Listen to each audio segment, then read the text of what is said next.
Oh yeah, I saw it. Oh, that's pretty sweet. Good morning. You and approved. Yeah. It's extreme. This is Lee. Lethal Lee. And Phil for you. And this is Melbourne. Hey. Hailing all the way from Singapore. Ox and Marty. Dzień dobry. Yeah. How goes it, guys? Fantastic. It's warm here. It's awesome. We just got back from Europe and it was the coldest winter in 30 years. And we were in the thick of it up in Poland, in the northern part. And everything's Wow. covered in 6 feet of snow.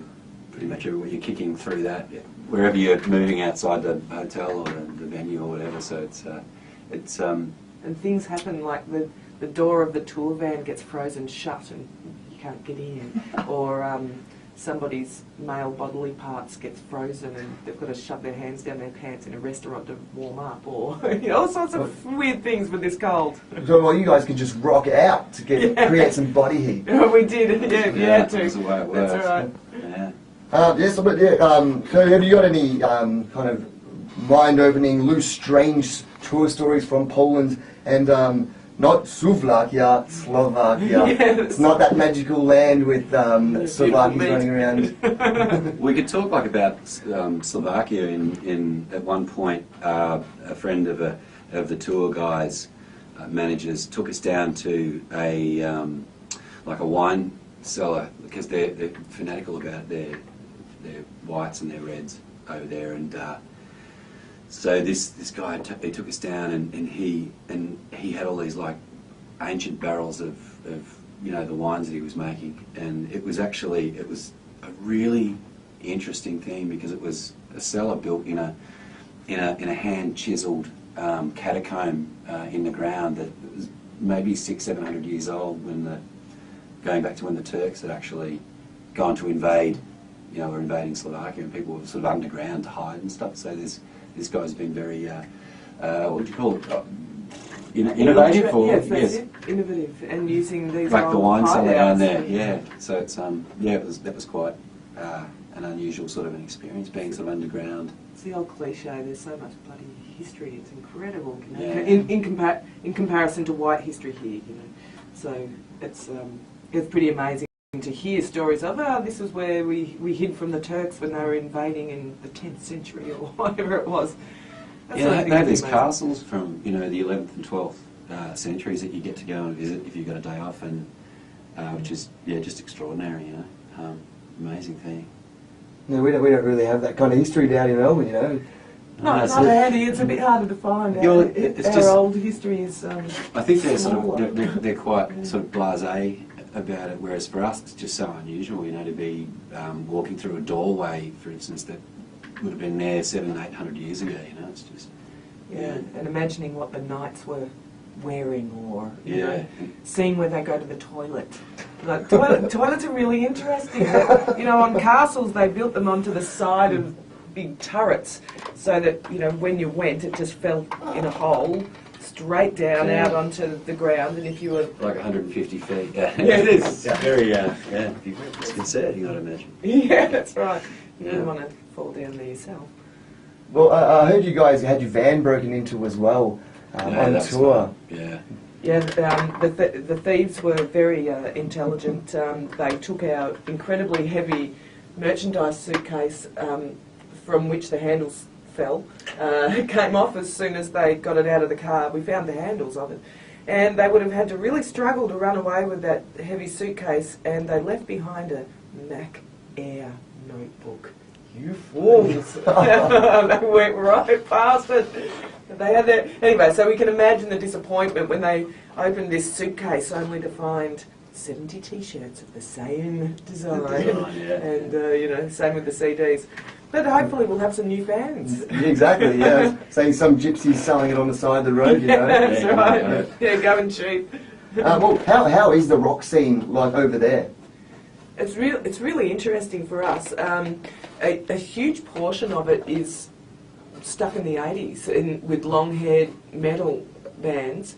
I remember that was a bit of a shock to us about Central and Eastern Europe. However, having said that, so that seems to be that seems to predominate. But they've got everything else as well. So this time we had the good fortune to play with this really fantastic and fun ska band, for example.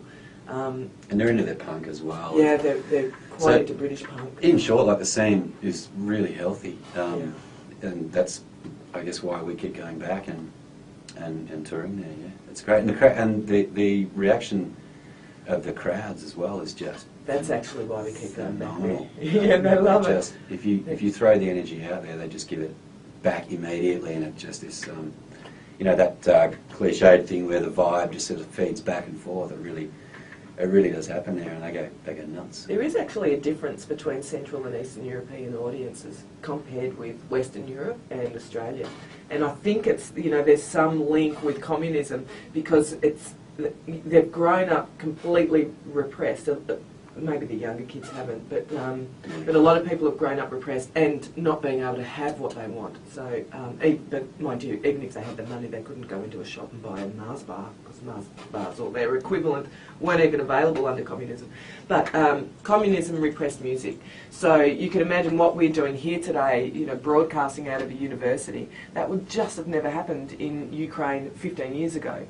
For example, the government instead was spending a considerable amount of money to broadcast white noise to counteract any little ham radio stations that might have been trying to share Western music. So from that kind of environment, most people that are going to gigs have known communism and have known the repression that exists. So they accept everything, and they do it with such vigour and such enthusiasm. So they really dance, they really pogo, they really crowd surf, they really smash into each other, bare-chested, and they really jump up and trash the stage. Yeah, we have that too. We nearly got in a fist fight on stage, like second gig in Poland, like. They're very Maxie and I both were in it, and the fist raised, and it was full on, and the security in there and pulling people apart. I've never physically assaulted a fan before. No, it's just an explosion for him, Well, I like it. That's rock and roll. It was.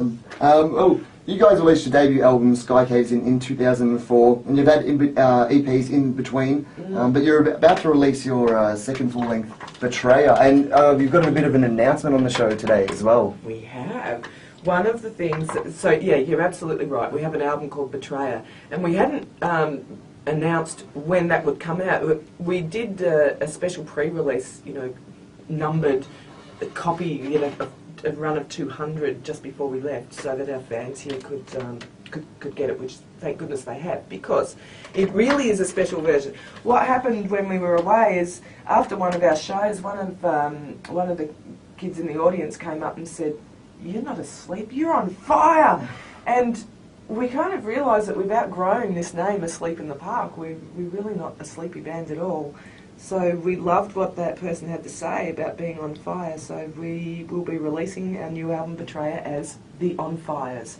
And we leave for America on Friday as The On Fires. So we have a whole new band, we're whole new websites, the lot. It's exciting for us. It's a much more powerful name, and people won't think we're a folk band anymore.